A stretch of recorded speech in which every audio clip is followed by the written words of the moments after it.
विपक्ष को इस बात का डर लग रहा है, या यूं कहें कि देश में महिला वोट बैंक इतना जबरदस्त हो गया, और अगला चुनाव बंगाल में है, वहां तो दीदी भी रिलाई कर रही है महिला वोट बैंक पे, और ये भी माना जा रहा है कि मोदी जी को महिला वोट बैंक समर्थन देगा। तो ऐसे में विपक्ष को ये डर है कि अगर 29 तक हो जाता है तो महिला वोट बैंक तो पूरा बीजेपी के पास आ जाएगा।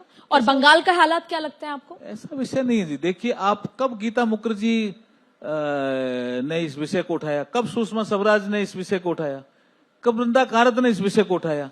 आप देखो तो सही, सभी पार्टियों के लोगों ने इस विषय को उठाया।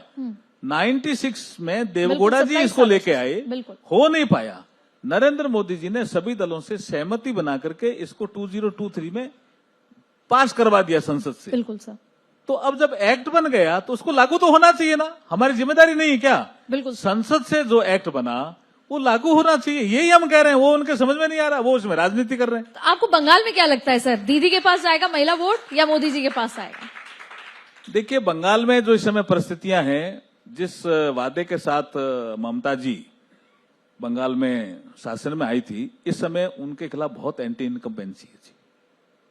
और मुझे तो लगता है कि बंगाल की जनता इस बार चेंज करेगी जी, और बीजेपी का शासन आए, मतलब इंक्लूडिंग महिलाएं बीजेपी के साथ आए, सभी मतदाता।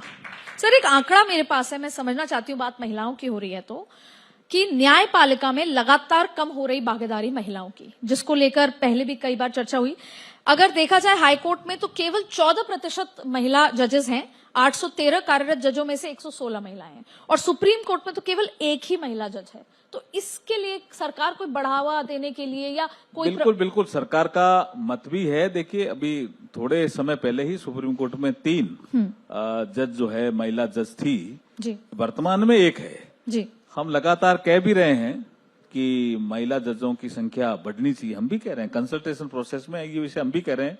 और हमारे जो honourable chief justice of India है, उन्होंने तो पत्र भी लिखा है, और मैंने भी जो चीफ जस्टिस हैं उनको भी पत्र लिखा है कि महिला जजों की संख्या हमें बढ़ानी चाहिए। मैंने लोकसभा के, राज्यसभा के फ्लोर पे भी बोला है, और हम आने वाले समय में आपको विश्वास दिलाते हैं कि निश्चित रूप से, देखिए, डिस्ट्रिक्ट जुडिशरी में तो महिलाओं की संख्या बहुत अच्छी बढ़ी है जी। मैं एक किसी ट्रेनिंग प्रोग्राम में गया था, तो जो हमें जैसे Punjab and Haryana judicial services के जो अधिकारी, जो जुडिशियल मजिस्ट्रेट बनते हैं, ऐसे महाराष्ट्र गया, ऐसे राजस्थान भी गया, तो मैं देख रहा हूं कि 50% से ज्यादा महिलाएं आ रही है, 50% से ज्यादा।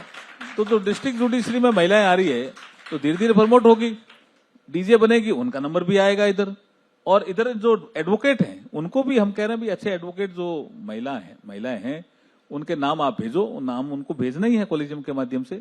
कोशिश करेंगे कि हम महिलाओं की संख्या जल्दी ही बढ़ाएंगे।